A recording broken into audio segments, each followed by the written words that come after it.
آج کا سبق ہے اسماء معربہ بالحروف۔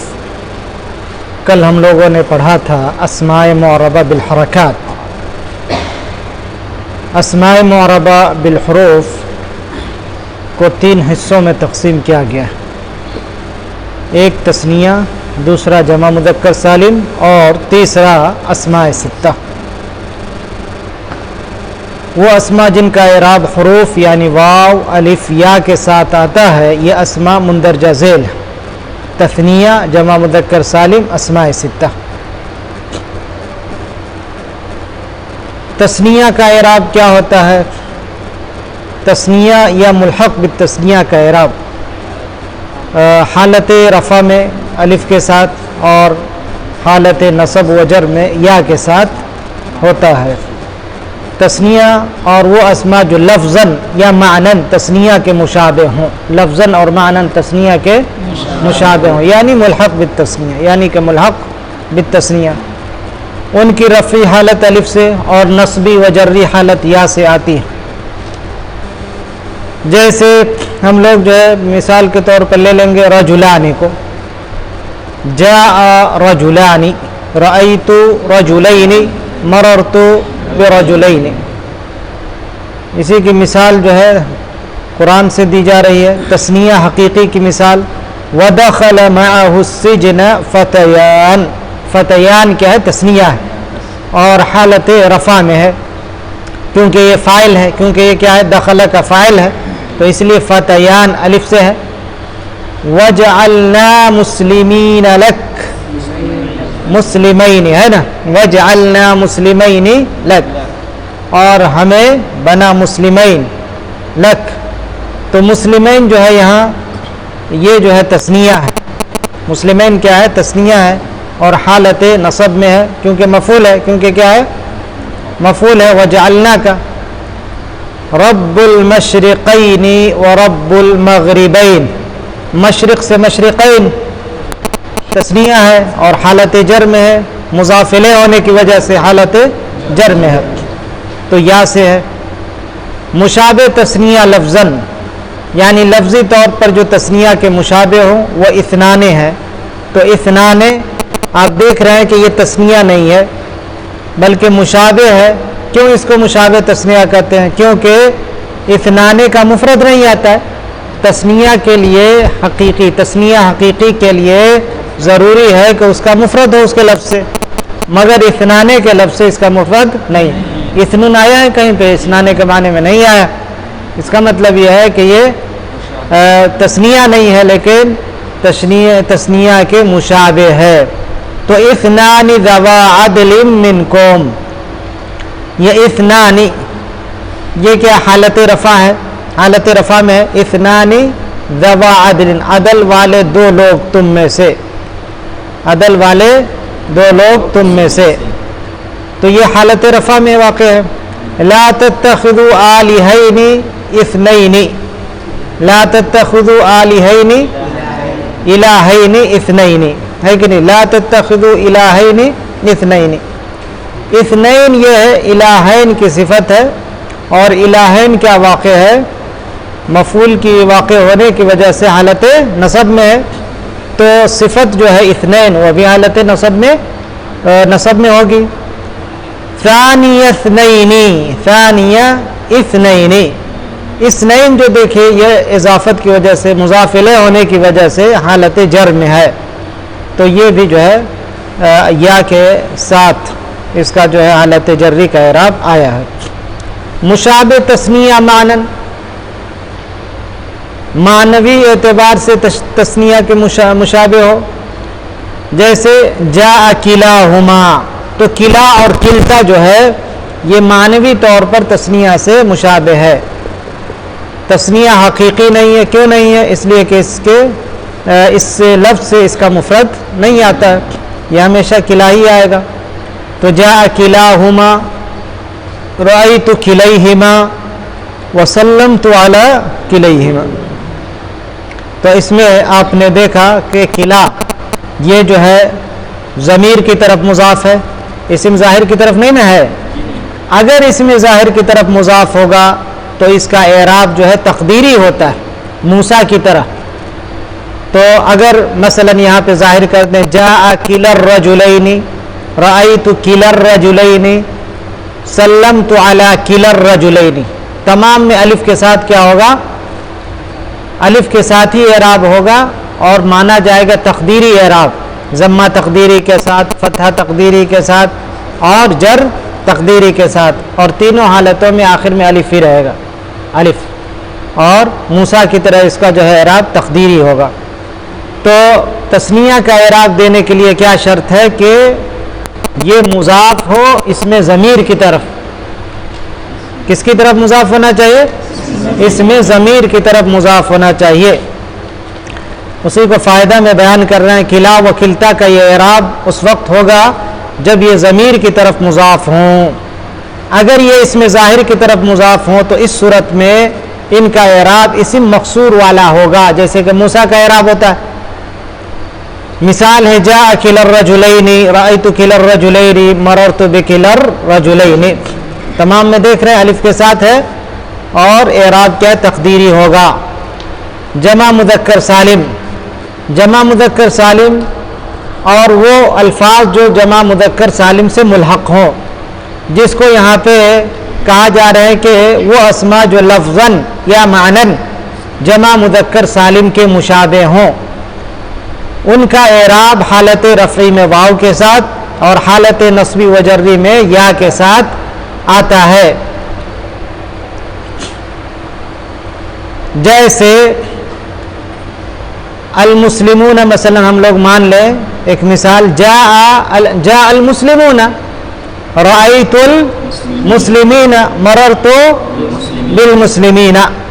تو اسی کو یہاں پہ نیچے جو ہے مثال دی جا رہی ہے جمع مذکر سالم رفیع حالت کی مثال، وَنَحْنُ لَهُ مُسْلِمُونَ. تو مسلمون کیا ہے؟ خبر واقع ہے، حالت رفیع میں ہے، اس لیے واو کے ساتھ اس کا اعراب آیا ہے. هُوَ سَمَّاكُمُ الْمُسْلِمِينَ، اس نے تمہارا نام مسلمان رکھا.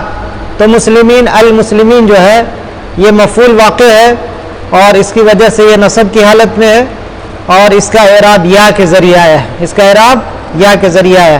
وَأَنَا أَوَّلُ الْمُسْلِمِينَ، المسلمین مضاف الیہ ہے اور اس کی وجہ سے یہ حالت جر میں ہے اور اس کا اعراب یا کے ذریعے آیا ہے. مشابہ جمع مذکر سالم لفظاً، جیسے عشرون. عشرون یہ کیا ہے؟ اصل میں جمع مذکر سالم تو نہیں ہے لیکن یہ جمع مذکر سالم کے مشابہ ہے. کیوں یہ جمع مذکر سالم نہیں ہے؟ کیونکہ اس کے لفظ سے واحد نہیں آتا ہے. عشرون کے لفظ سے واحد نہیں آتا ہے بلکہ عشرون آئے گا ہی وہ. تو جاء عشرون رجلا، رأیت عشرین رجلا، مررت بعشرین رجلا. یہاں ملاحظہ کے طور پر ایک چیز ذکر کی جا رہی ہے اوپر میں کہ جمع مذکر سالم کی جب اضافت یا متکلم کی طرف ہم کریں گے تو ایسی صورت میں حالت رفعی میں واو تقدیری کے ساتھ اعراب ہوگا اور حالت نصبی و جری میں یا لفظی کے ساتھ اعراب ہوگا. جیسے اضافت کیجئے مسلمون کی، لیکن مسلمون کی اضافت کیجئے تو مسلمیہ بنتا ہے. تینوں حالتوں میں دیکھنے میں مسلمیہ ہی رہے گا لیکن اعراب بیان کرنے میں فرق ہوگا. حالت رفع کا اعراب بیان کرتے ہوئے کہیں گے جاء مسلمیہ میں مسلمیہ، مسلمی فاعل مرفوع وعلامت رفعه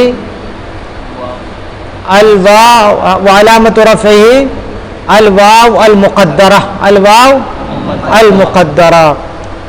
جبکہ رأیت مسلمیہ ومررت بمسلمیہ میں کہیں گے کہ رأیت مسلمیہ مثلا مسلمیہ مفعول منصوب وعلامت نصبہ الیاء، لیکن الیاء الظاہرہ. اسی طرح رأیت مررت بمسلمیہ میں مسلمیہ کو کیا کہیں گے؟ مجرور وعلامت جرہ الیاء الظاہرہ. بات سمجھ میں آ رہی ہے؟ تو جاء مسلمیہ اصل میں کیا تھا؟ مسلمون یا تھا،